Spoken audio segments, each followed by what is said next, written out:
What's the trouble, Mrs. Ambrose? Oh, that thing's floated by again, Stephen. In with one tide, out with the other. Oh, I'm sick of it. Don't get upset, Mrs. Ambrose. It's due to sink any day now. Well, why don't the authorities do something about it? They know that the tides cause the same filth to wash back and forth. Back and forth. Oh, I tell you, I hate this river. It's people who should be blamed for the filth, not the river. The mail just arrived, Mr. Byrne. Oh, put it on the table, please.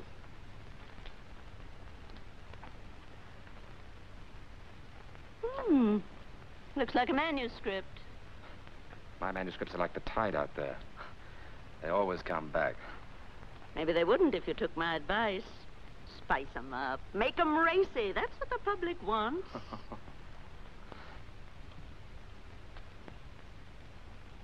What is it, Emily?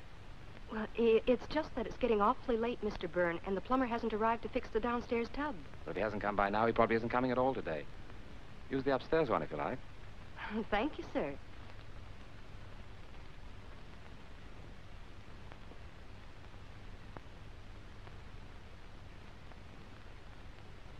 How does your wife like the new maid, Stephen? What? Very well, I think. Good.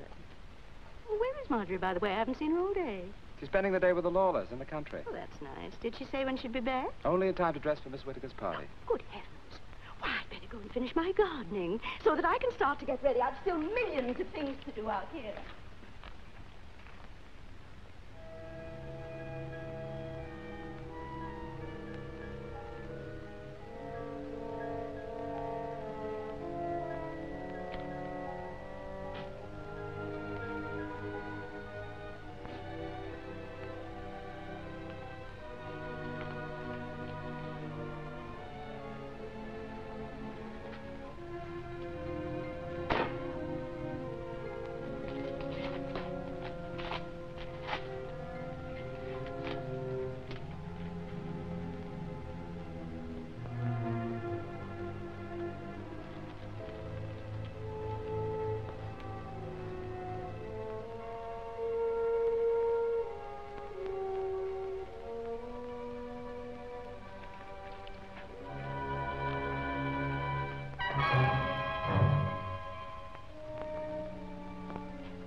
Mr. Byrne, it's you. Why, you frightened me. Did I? I thought you were still in the garden. Did you? I left everything nice and tidy for Mrs. Byrne. Did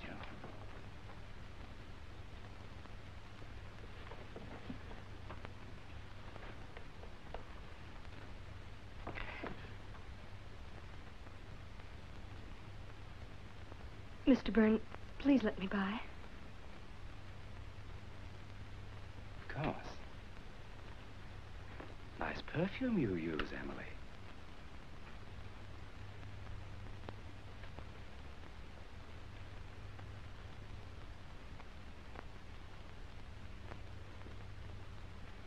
Oh, Mr. Byrne, you're hurting me.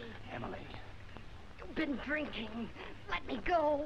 would you like me to tell my wife that you've been dipping into her perfume? I don't care. Let me go. Let me go. Emily. Let me go. Let me go. Let me go. Shut up. Stop it. Do you want the whole neighborhood to hear you? Pull yourself together and I'll let you go.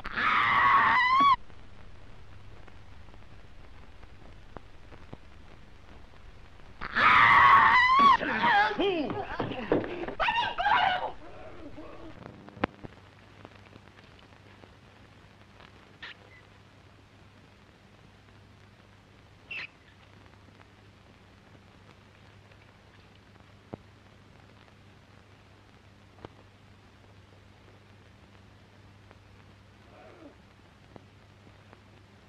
That's better.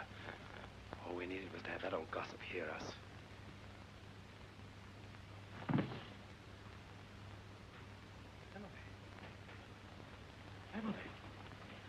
Emily! Emily!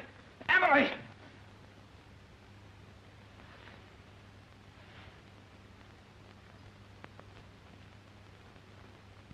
Merciful God.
Hello, Stephen. I tried the front door. John. Thank heaven it's you.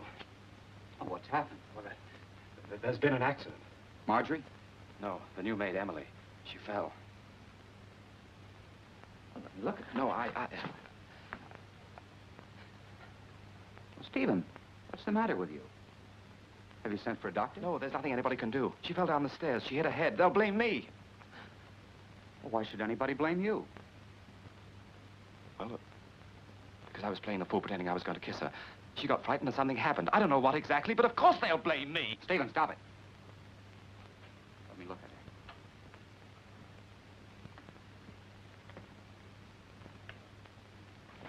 her. This girl didn't fall. She did. I saw her. She was strangled. It was an accident, I tell you. I scarcely touched her. I hardly put my hands to her to prevent her screaming. You don't know how quickly it happened, John. You don't know. Where are you going? For the police. You can't. You're my brother. I've gotten you out of a lot of nasty scrapes, Stephen. But this is murder. John, don't let me down. You've always helped me. You can't do that to your own brother. Please, you have to help me. Please, John, please.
Stephen. I can't go through with this. You promised to stay up there. Listen to me. The only thing to do is to go to the police. Tell them exactly how it happened. That it was an accident. But they'll never believe me. Even you don't believe me. Do you? I don't know what to believe. I only know that I'm not going to help you. For once, you're going to get out of this thing by yourself. John, if you won't do this for me, do it for Marjorie, for her sake. Did you know that Marjorie went into town today to see the doctor? Is she ill? She's going to have a baby. Now can you understand why I must get out of this? Why you must help me? Yes. I suppose I must. Good. Now go back and warn me if anyone comes.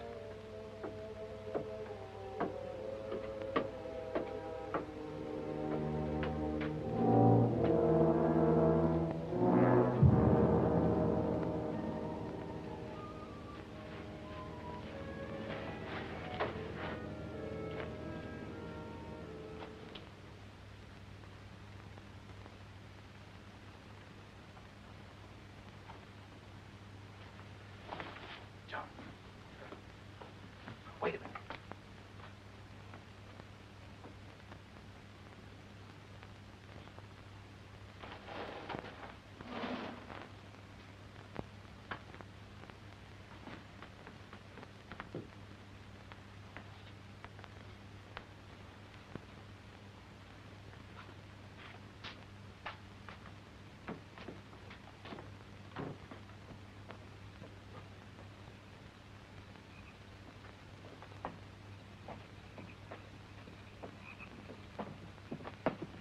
It'll soon be over, John.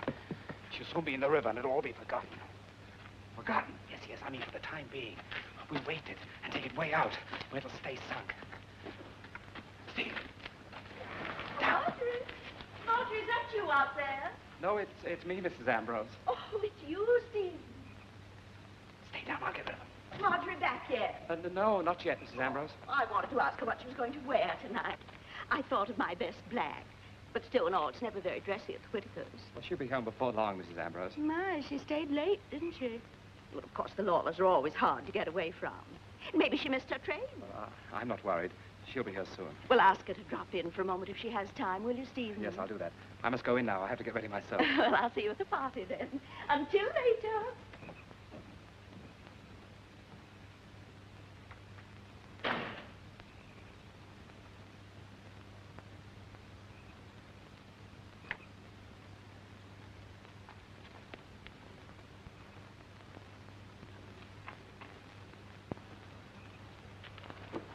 The old hag would never leave.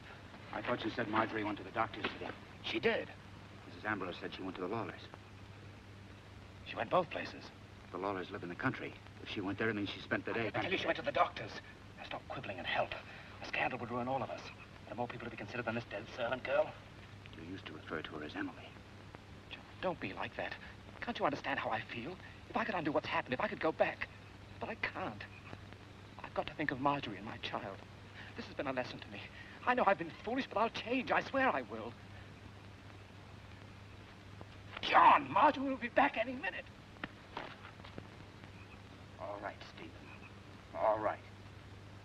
You talked me into this, too, as you have 1,000 times before.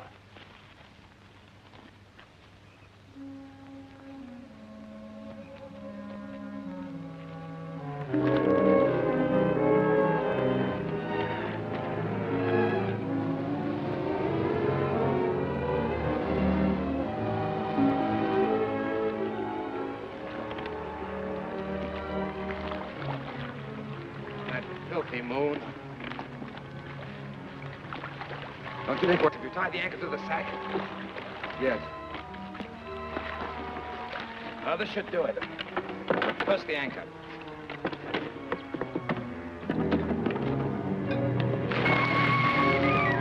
All right, lift up.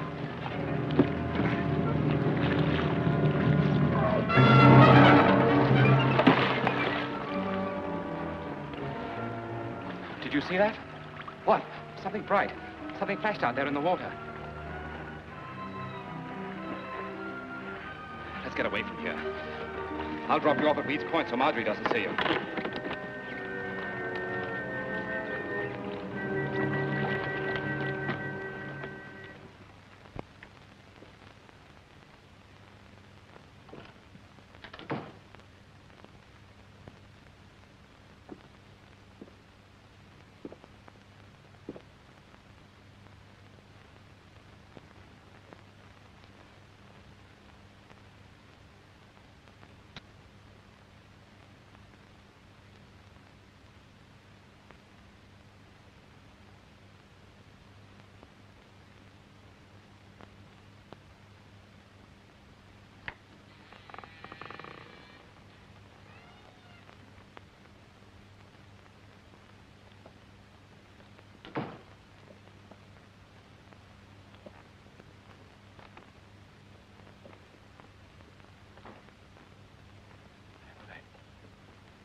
Stephen?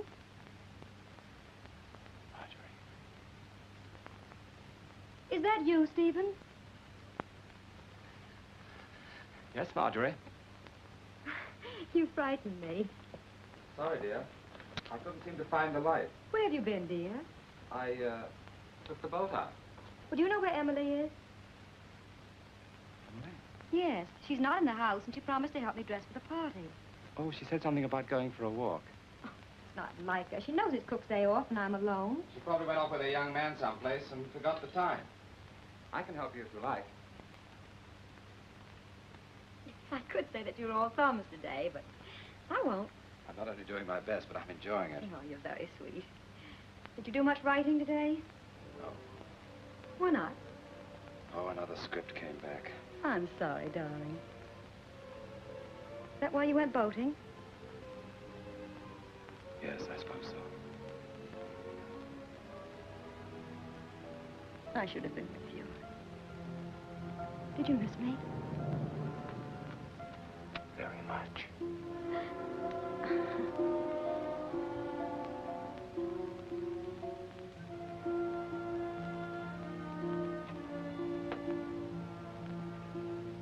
I wish you hadn't gone out today.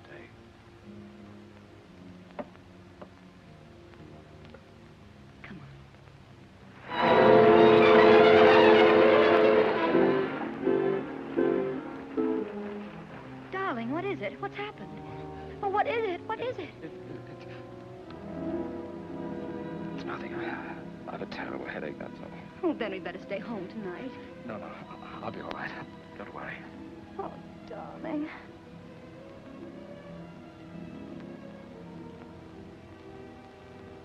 Grab the lady by the hair. Round the lady over there. Into the center with a 1, 2, 3, and round that gent from Tennessee. Oh, I can't anymore, Stephen. I'm exhausted. Go on, you're the liveliest of the bunch. Wonderful party, Mr. Whittaker. That was the dear boy. Circle A. 8 hands around. Now, set up your toe and you'll fall down at last, my favorite partner. How many times you said that this evening? 4, first time I've meant it. Circling, 8 hands around. Stephen, you're wonderful. You inspire me, Effie. Stephen, you write a pen and I can sing. Alaman left, Grand right and left. First you'll right, and then you'll left. To meet your partner, give it a swing and throw it all around the ring.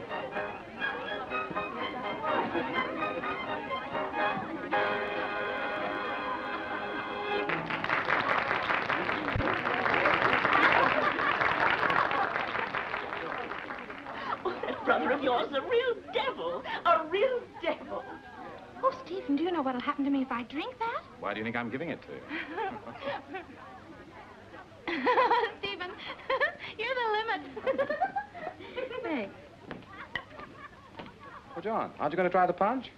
No, I don't feel like drinking tonight. What's the matter with him? What? He seems depressed. Have you ever seen him when he wasn't? Oh, that's not nice, Stephen. It must be very hard to love music very much and not to be able to dance and to be a part of things. He could have been part of things tonight. Why didn't he call the dances as I suggested? He's just naturally a wet blanket, that's all. That's very cruel, Stephen. You wouldn't have said such a thing if you hadn't had... Well, if you hadn't had, say, about 4 too many. Don't start anything, Marjorie. I'm sorry. I'll go see what's wrong with him. John! Why are you leaving? Just what is the purpose of all this dancing, this drinking? Don't you understand? Can't you see what I'm trying to do? No. Well, if anything should ever come out, everyone will remember that we were here at the party, acting in a normal manner. Well, I think it's repulsive. Do you think I'm enjoying myself? Frankly, I do. If it weren't for the fact that I'm protecting both of us. Us? Yes, us. You helped me get rid of it, didn't you? Whatever I've done, you're in it with me. So I advise you to keep your mouth shut. Sorry I had to remind you of that. Well, I'm going to join the party.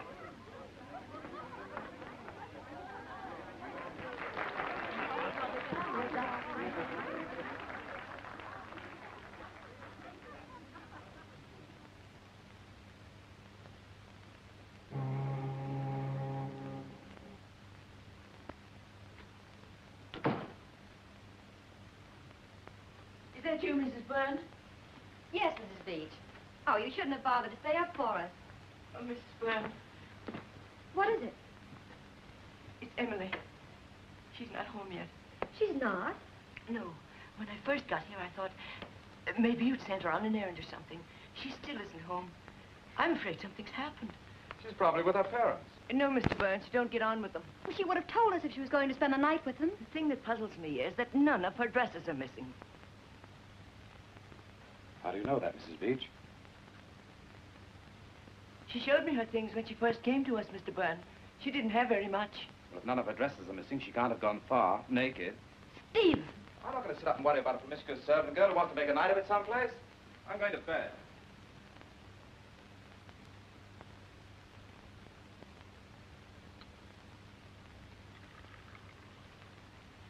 Wouldn't waste my time reading such trash if I were you, Mr. Byrne.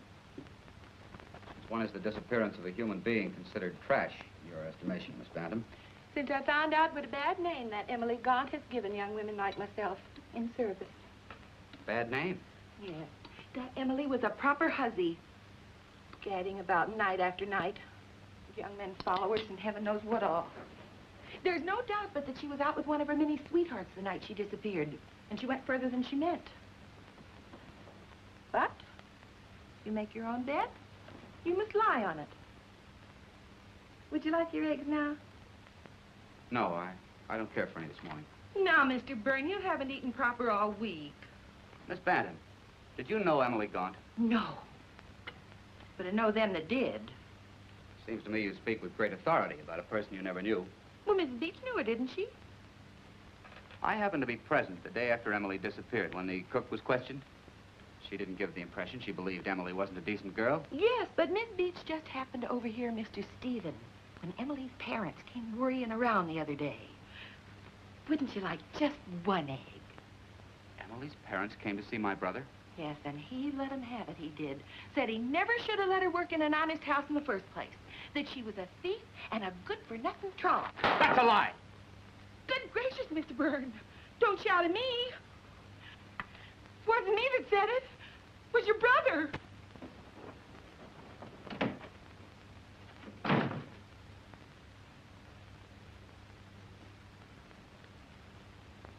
It's the truth, John. At first, I didn't believe it either. But Stephen kept after me to go through my things. Oh, it was Stephen, then, who was first suspicious. Yes. Our whole outfit was missing. Hat, dress, shoes, everything. And only yesterday, I discovered that the opal earrings that Stephen had given me for my birthday were missing, too. Oh, but let's not talk about Emily anymore.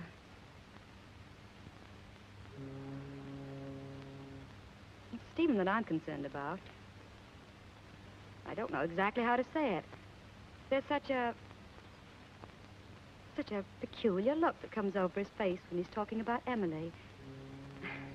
It almost seems as though he were actually enjoying it, as though he delighted in her disappearance. And he goes on and on about her. Well, Marjorie, I wouldn't worry about him if I were you. After all, he's a writer. The mystery of her disappearance probably intrigues him. Oh, probably you're right. And he fancies the whole thing is a great big melodrama with himself in the leading role. He'd like that. Like the article in this morning's paper? I didn't see it. Stephen took it with him. He left early this morning. Haven't they promised to keep our name out of it? Well, you can't blame them. Makes a better story. I don't understand why they kept their promise for a whole week and then suddenly today, even a picture of Stephen. I wonder how they got hold of it. I don't know. Why, there's only one print of that picture that I know of.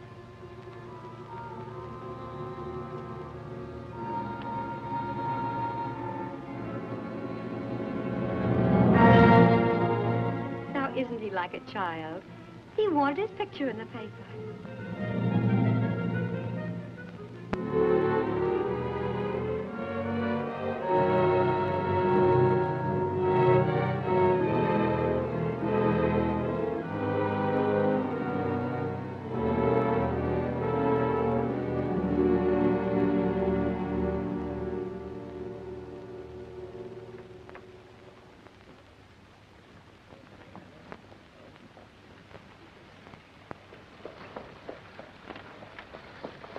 How do you do, Mr. Byrne? Mr. Miller? What do you think of the display? Very attractive. But it wasn't up when I passed yesterday. No, your brother called me last night and told me of the publicity he was expecting in the papers, and he wanted me to cash in on it. Thank you, dear boy. Oh, gee, I'd love to be a writer, too. Well, why don't you try, Effie? Your mother says you're very good at making things up. But some of your excuses are masterpieces of imagination. Don't you listen to this scoundrel. Imagination's not enough. Just the other day, I read in a magazine that a writer must write only about things he knows. If he puts down truthfully the things he's actually experienced, if they're exciting enough, he's bound to be very successful. It's very interesting, Mrs. Hepburn.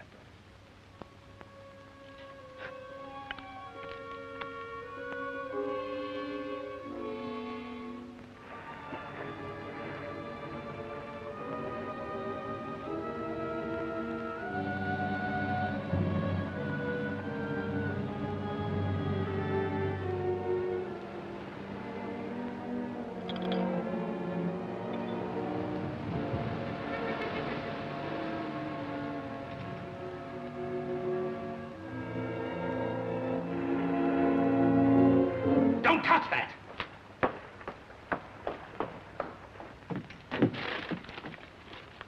Did you read it? No, I only picked it up. What's the matter, Stephen? Nothing. It's not ready to be read, that's all. You never minded my reading your things before. I've changed my ideas about a lot of things. I know. Just the other night when you went out by yourself. Don't nag. A writer needs to be alone to gather experiences. Can't you understand that? I wasn't nagging, Stephen. What I started out to say was simply that when I was alone the other night and John dropped in... What did he want? Nothing especial. Seemed so forlorn lately. We reminisced about those evenings when you used to read your stuff aloud to us. I wish you and John wouldn't discuss me behind my back. I'm not interested in what my brother has to say. He's a bookkeeper and will always be one. He'll never understand the problems of an artist. I was a fool to let you pick on me and criticize my writings. No one picked on you, Stephen. You asked us for our honest opinion and we gave it to you. Never mind. I didn't need anyone then, and I don't need anyone now. I'm doing very well on my own. You mean since Emily? Go on. Go on. You can say it. I didn't mean it that way, Stephen. The success of my books since this Emily thing proves that they were good in the first place. All I needed was a little publicity. In the future, they'll not only be good, but they'll be great. Because they'll be about things I know. Like what you're writing now? Yes. Well, what's it about? Will you stop prying?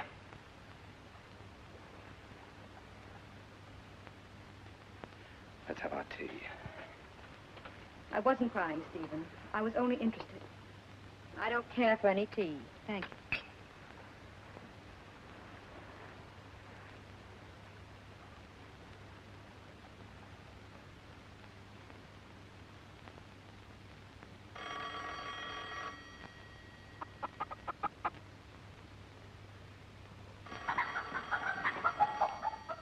John Byrne's accounting office.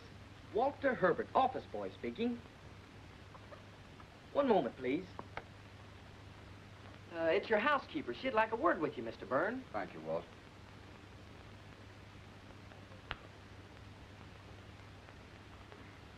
Check these over, Elmer.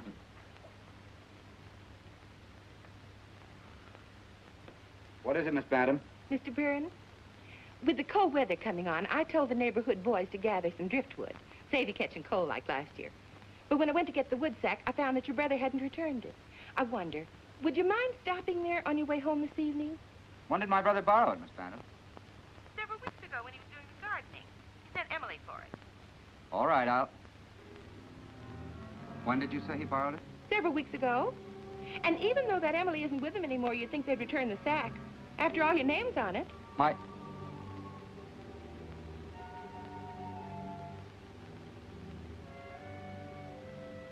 name is on it? Yes. I stenciled everything you own with India ink. I'll go for it if you're busy. No, no. I'll stop by for it, Miss Bantam.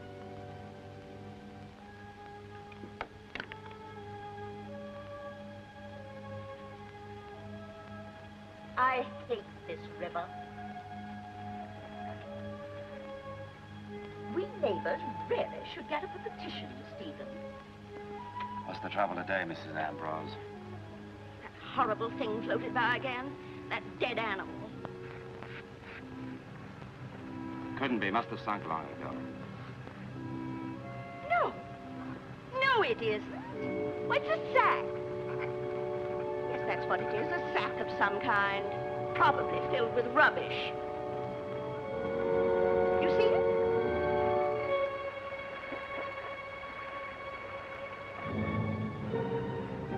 Well, I've other things to do besides standing out here. But I tell you, Stephen, you should write up a petition for us. Yes? Yes, Mrs. Ambrose? Really, the way some people use this river is a disgrace.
Penny for your thoughts.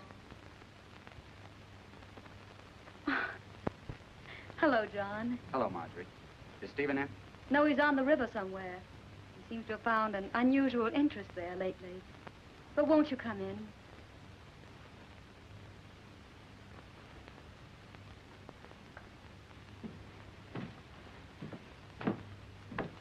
I'm glad you've come, John. I need someone to talk to very badly. When I feel like this, there doesn't seem to be anyone else in the world like you. You mind? You know that I don't. You're nice, John. Very, very nice. Yes, like mint tea when you have a cold. Oh, no, John, like a friend. More than that. Stephen?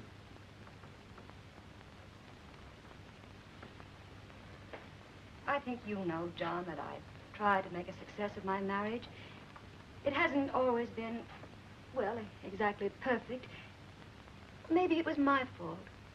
Girls have foolish ideas, and when they marry, they think they've snared Prince Charming himself. And he is charming, John. Very charming. But a woman sees deeper.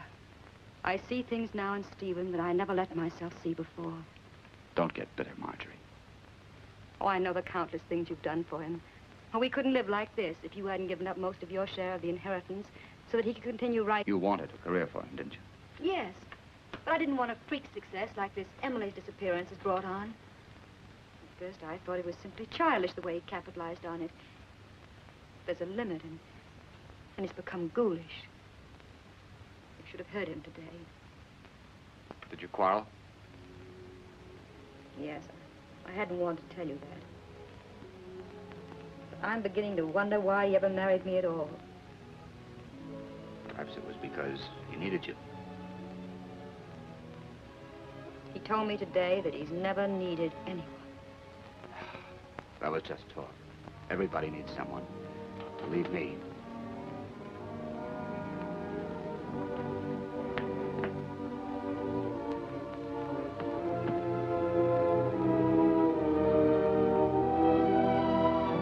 Are you lonely, John?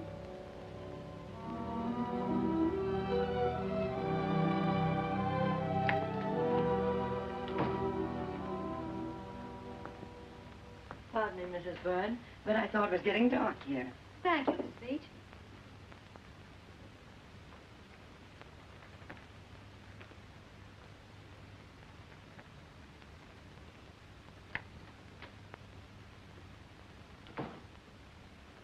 Sorry I said so much, John. It's unfair to talk about Stephen behind his back. But when you're worried, darkness does something to you. I understand, Marjorie. Perhaps you're not prepared to tell me yet, but since you are troubled, I'd like to tell you that I honestly think things are going to be better for you. Stephen's bound to change when the baby comes. The baby? Stephen told me. Stephen told you that I was going to have a baby? Yes. But it's not true. I wish that it were. Now, what on earth would make him want to tell you a thing like that? Maybe I misunderstood. Oh, don't go protecting him again, John. You must know why he lied to you.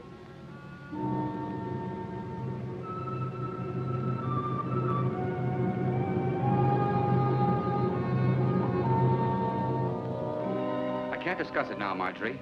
Tell him to come to my place when he gets home. I'll talk to him.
toast. Of course, it's all dried out now. That's what comes from warming it over and over when you don't serve dinner on time. I'm sorry, Miss Bantam. Sorry.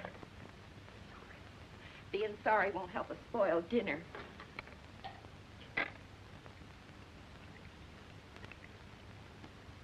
You'll be sorry when you get stomach ulcers.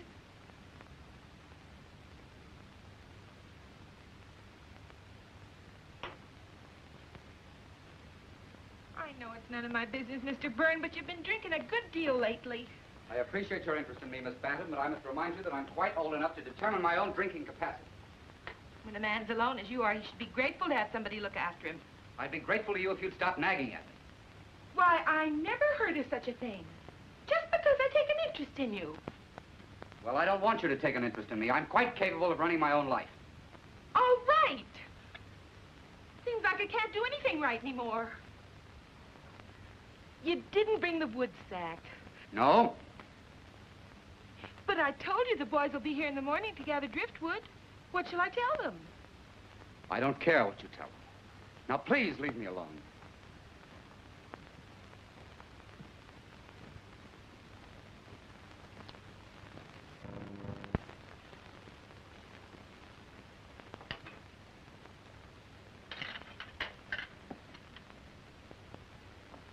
I know I'm only a servant girl, Mr. Byrne, but I come from a very genteel family, and I don't have to take this sort of treatment from anyone. If you want to be left alone, perhaps I can leave you alone, permanently. Just as you wish, Miss Bantam. You mean, you want me to go? That's entirely up to you. Well, I can certainly take a hint. Now look what you made me do. Well, I'm leaving you, Mr. Byrne. I'm leaving tonight, and you can get somebody else to take your insults. And I hope you get a thieving hussy like that Emily Gaunt. That's what you deserve. Not a decent girl like myself.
up, John. It's come up.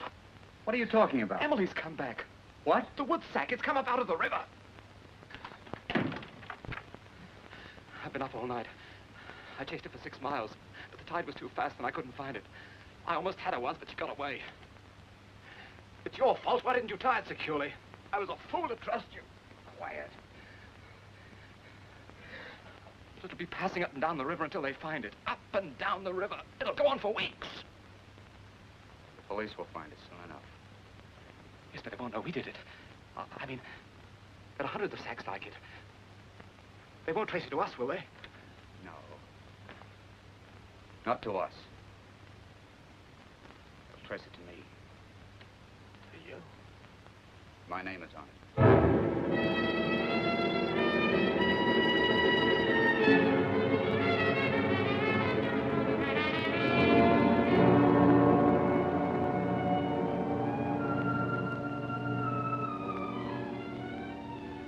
There's a gentleman to see you, Mr. Byrne. You know I don't wish to be disturbed. He's from the police, sir. Please. Send him in. Yes, sir.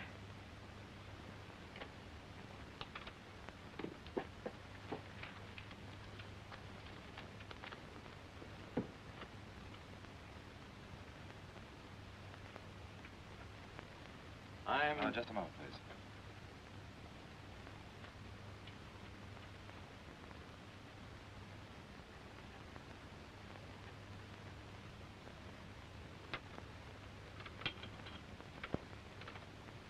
Sorry, I wanted to get my thoughts down before they went away.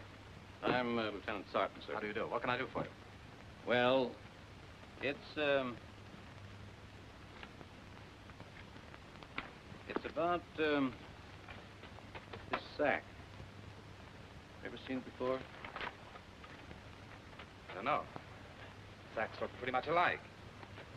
No. Looks like the wood sack that was stolen from here. Stolen? Yes, it belonged to my brother. Oh, yes, his name is stenciled in there. Is it? I didn't know that. You say that, it was stolen from here? Yes, we borrowed it from him, and when I went to return it, it was gone. About how long ago was that? About 3 or 4 weeks ago. But if you know it belongs to him, why do you return it to me? Well, we tried to contact him all day, but had no success. You see, this sack contained the body of Emily Gaunt. Clad only in this inexpensive dressing gown. And according to the medical experts who testified at this inquest, strangled and afterwards thrown into the river. Now, when did you first discover that this dressing gown was missing? It was, when we were getting her things together to send back to her parents. And when and how did you discover that your own things were missing, Mrs. Byrne? The morning after Emily failed to return. It was my husband who suggested that I go through my wardrobe. He insisted that inasmuch as none of Emily's dresses were missing, she might have gone out in some of my own things.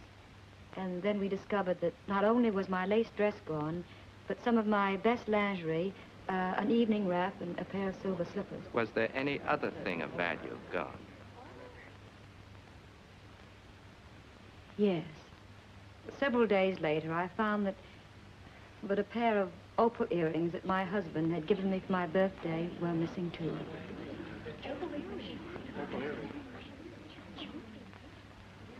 Then you're under the impression that it was Emily Gaunt who took these things. It was hard for me to believe, for in the short time that Emily worked for us, I found her most dependable. But I was forced to this conclusion. What is your occupation, Miss Bantam? I was a housekeeper in the home of Mr. John Byrne, sir. But I'm unemployed at present. How long were you employed there? It would have been 5 years this coming Christmas. Why are you no longer employed by Mr. Byrne? Because he became too impossible to get along with from the time that Emily Gaunt disappeared.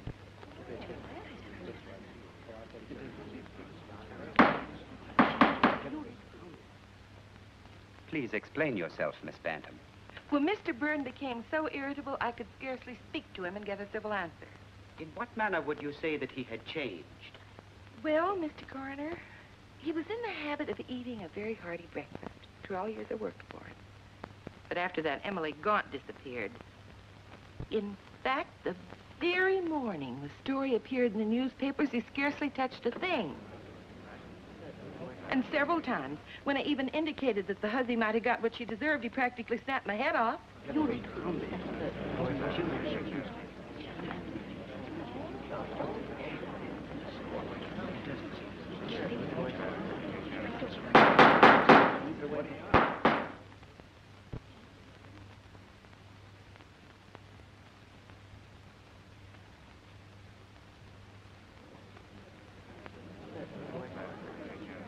Miss Bantam, tell us what you know about this sack. It's Mr. John Byrne's, all right. I stenciled his name in it. The one that was borrowed by Mr. Stephen Byrne? Yes. Mr. Stephen was doing some gardening and needed an extra sack. Emily came for it. And to your knowledge, the sack was never returned? No, sir. But of course, it might have been returned without my knowledge.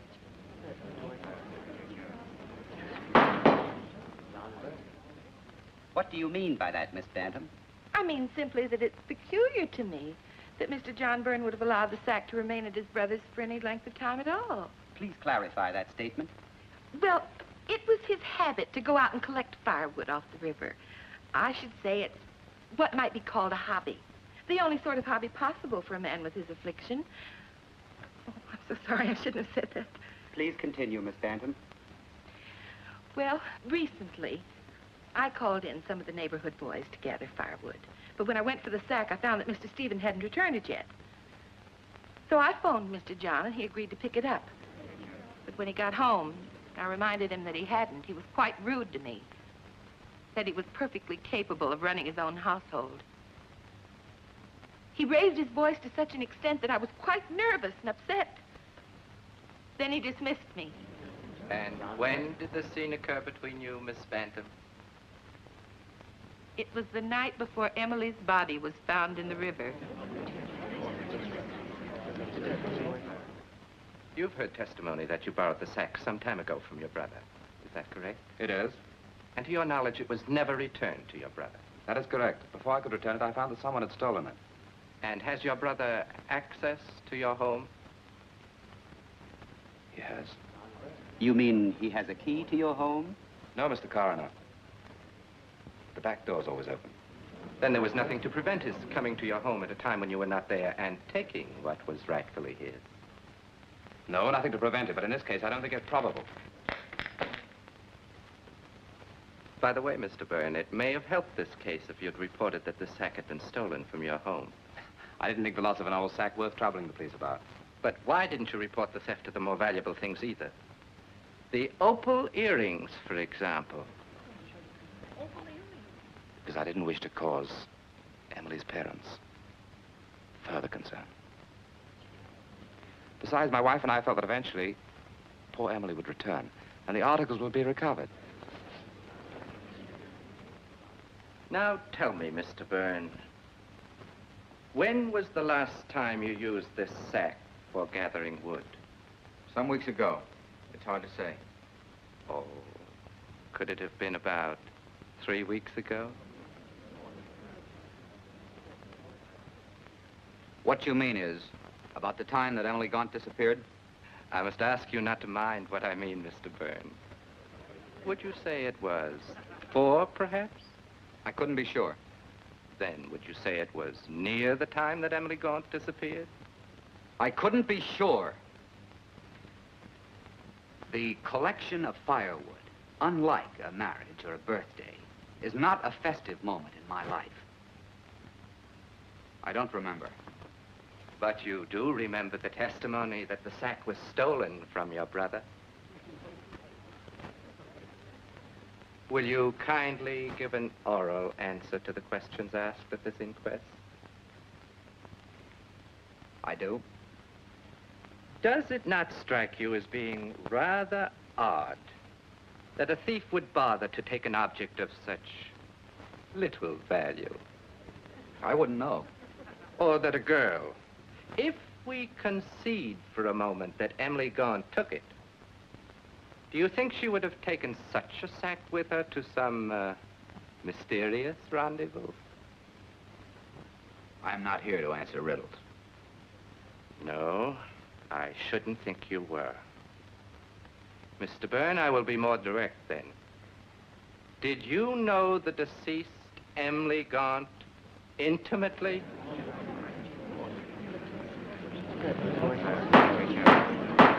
Mr. Byrne, I asked She was employed by my brother. I knew Emily Gaunt by sight. Is it usual for you to zealously defend persons whom you're known by sight to the extent that you snap off the head of a woman who has served you faithfully for 5 years? I would defend anyone who was being maliciously slandered. Very admirable indeed. Especially when they were being slandered by people whose bitterness... That is all, Mr. Byrne. For one who was not here to answer riddles, I must say you've done very well.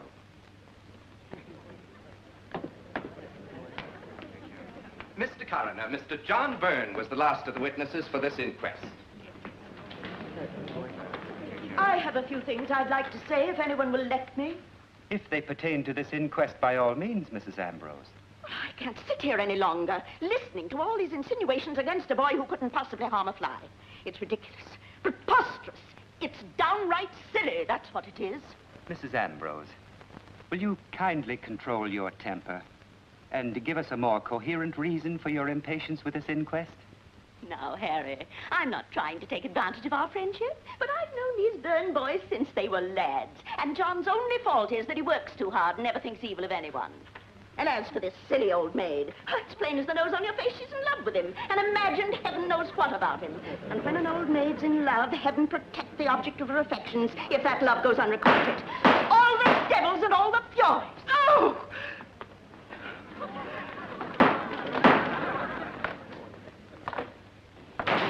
And if there's anyone else who wants to know anything about himself, just let me know.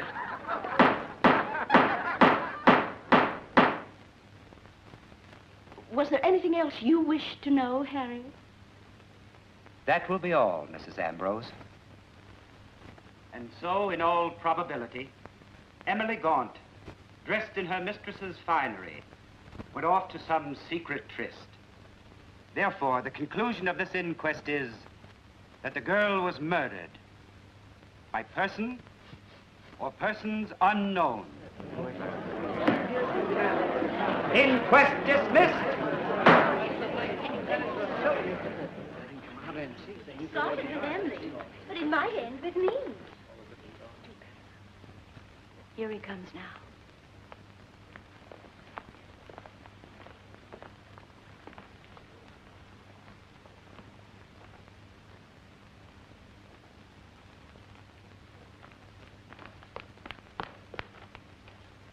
Oh, Mr. Byrne.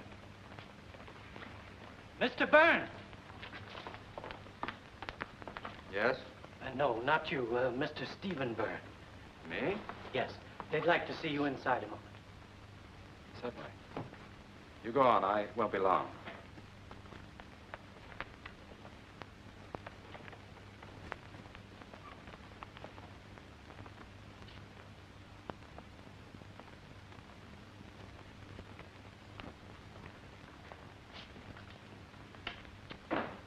Sorry to trouble you again, Mr. Byrne, but you probably realize the case is far from being closed. So? Are you certain you have nothing more you'd like to say to us? Nothing. I can understand your feeling, Mr. Byrne. After all, the man is your brother. But if there's any further light you can throw on this... There's nothing more I can say, except that I'm fully convinced that my brother is innocent. Was that all? That was all.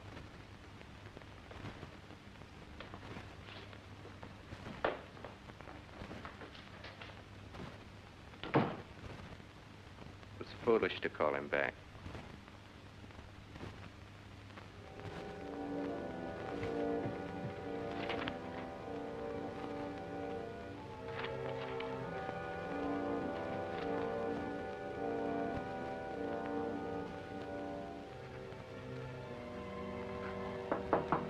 Yes. Stephen, What is it? You know I'm working. Stephen, why are you so irritable? What is it? I'm rather worried. Well, can't you wait and tell me about it later? All right, I'll be in my room. It's about Lieutenant Sarton.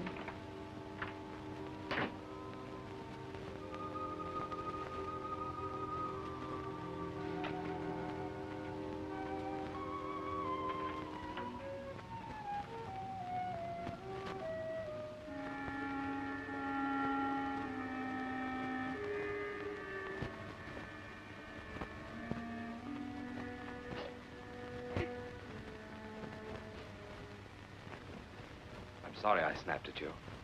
I was trying to finish a chapter. What did you want to tell me? Well, it's in these last weeks, since the inquest, I seem to run into that detective all the time. And just a little while ago at the market, too. And he always looks at me as though he thinks I know something I haven't told about Emily. Has he ever asked you any questions? No, but last night, after you'd gone out, I decided to go over to Mrs. Ambrose's. And I saw someone across the street. It looked like him. And I almost had the feeling that he'd been watching the house. How long was he there? I don't know. When I got back, he was gone.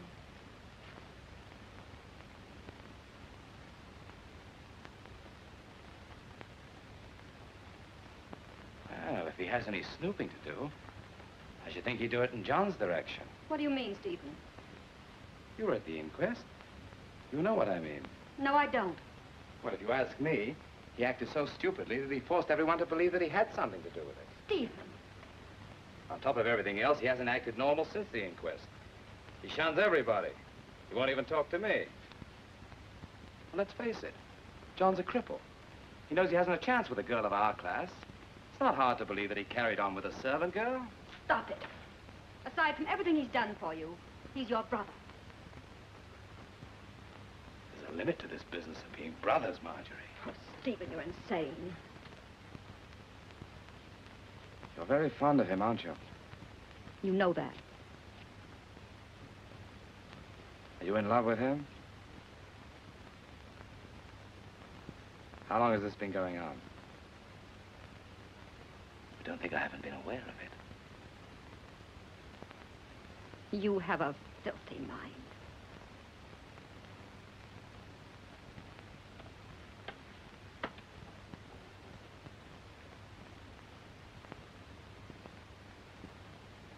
This isn't going to be very flattering, my dear. I haven't the slightest pang of jealousy. No, I shouldn't think you would. A husband who comes home drunk night after night and reeking of cheap perfume isn't exactly in a position to be jealous. Sometimes cheap perfume can be very exciting. You are a swine, Stephen.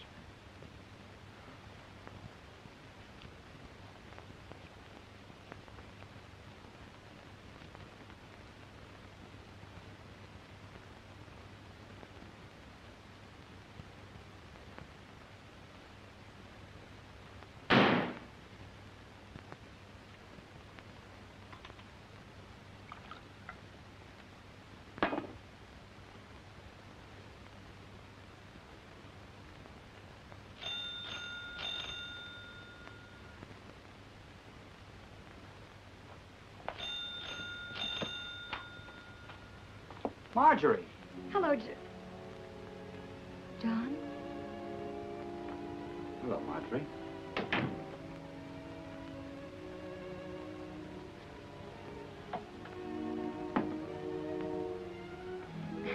I met your office boy on his way over here. I told him I'd bring these up for him. Thank you. I've been here so many times, John. To the office, too, but you were never in. I know.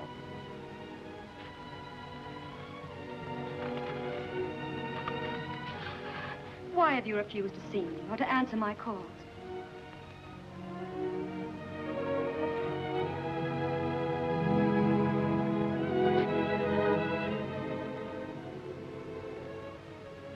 Haven't you found a housekeeper yet? There seems to be an extreme shortage of domestic help at present. Why, that's not true. Only yesterday, Mrs. Beach was telling me... It's true in the case of Mr. John Byrne. Even the children know that I killed Emily Gaunt. I know, John. I've learned a lot about people myself lately. They can be very vicious. You think that because you've lived with them for years, they're fond of you. But it's not true. I'm going away, Marjorie. Oh, no, John. Oh, don't run away from them. I'm not running away from them. Is it that you think it'll be better for all of us if you go away?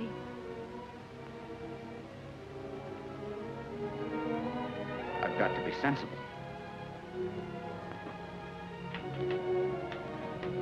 Ever since the inquest, my mail consists chiefly of anonymous letters with not too flattering suggestions. Most of my clients are closing out their accounts. John, maybe it wasn't wise, refusing to see people and not going anyplace.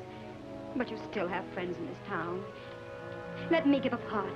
We'll ask everyone you like, our real friends. We'll show this town.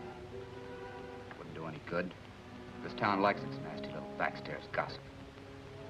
If I stay and you keep on seeing me, defending me, they'll think that I wouldn't put anything past them. I don't care what they say or think about me. Marjorie, my darling. I'd rather die than cause you any suffering. Oh, John, don't talk like that. There must be something I can do.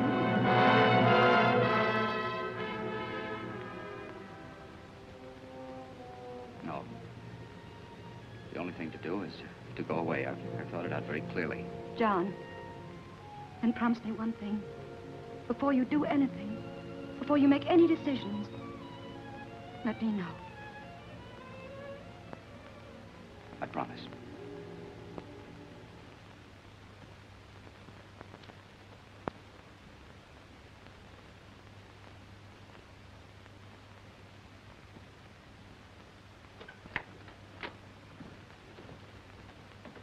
Won't you come in, John? I'd rather not, Marjorie. Good night, then, and thanks for seeing me home. Good night.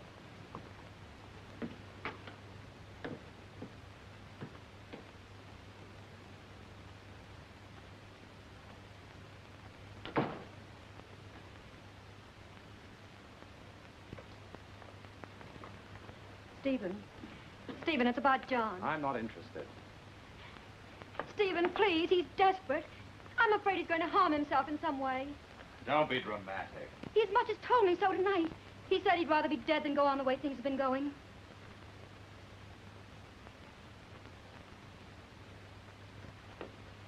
You mean suicide? Yes, Stephen. Please see him. Try to stay with him as much as you can. If you hurry, you can catch up with him now. All right, Marjorie. If you insist. Thank you, Stephen.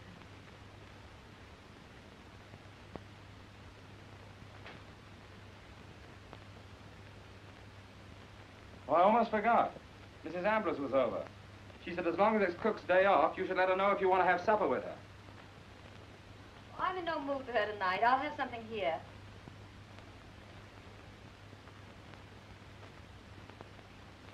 Well, you better tell her now before she goes to any trouble. You know how sensitive she is. Yes, I guess you're right.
Stephen. Yes, John? What are you doing here? Marjorie was very worried. She sent me to look for you. Lucky I found you, isn't it? What do you mean? Well, you might have,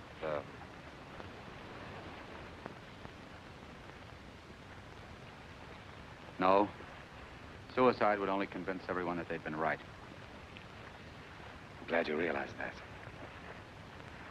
What were you thinking of as you stood there? Of another night on this river. You know, John, in spite of everything that's happened,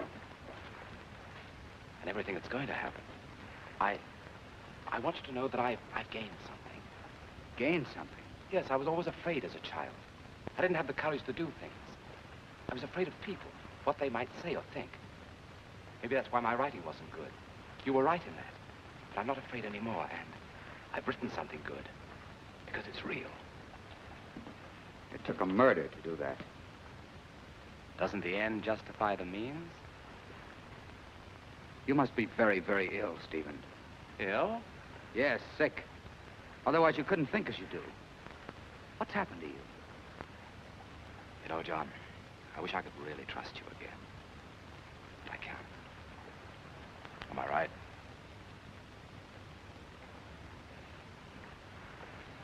Suppose a policeman were to come up to us here, right now. Suppose he were to ask, which of us killed Emily? What would you do? I know what you would do. You would point at me. Would I? You stepped right out of Emily's murder as though you were shedding your skin. You shifted the blame to me. Did I? Yes. John, which one of us would the world miss the most? I mean, if there were a choice of one of us. Well, ask the world. I'm going to start thinking about myself. You're very much in love with Marjorie. I know that. You've always been. And you had the opportunity that night of getting rid of me by going to the police. Why didn't you take it? There are things you would never understand, Stephen. You're right, John. I can't understand my own brother expecting to go on sharing my wife with me. I'm going to the police, Stephen. I'm going to tell them the whole story, including my part in it. I should have a long time ago.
How many times have I told you to keep away from my desk? Stephen. I hadn't expected to have it read for some time. But since you have read it, tell me what you think about it. How can you ask me that?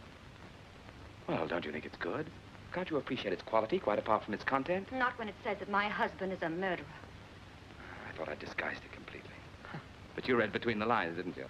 John must love you very much, letting everyone think he did it. Oh, no. He loved you very much. He was old-fashioned. He believed in chivalry. That's why he kept silent about it. But you, I don't think I can expect you to keep silent about it. Can I? You intend to go on forever letting people think he did it?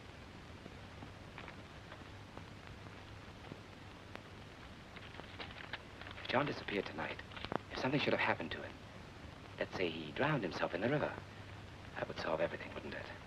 Stephen. Everyone would know that he was driven to commit suicide by his guilt, wouldn't they?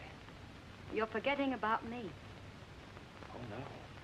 I'm not forgetting about you. John committed suicide tonight. What? I saw to it. Before I'm through with you, they'll know that what John did once, he did again. Stephen, you're insane. Am I?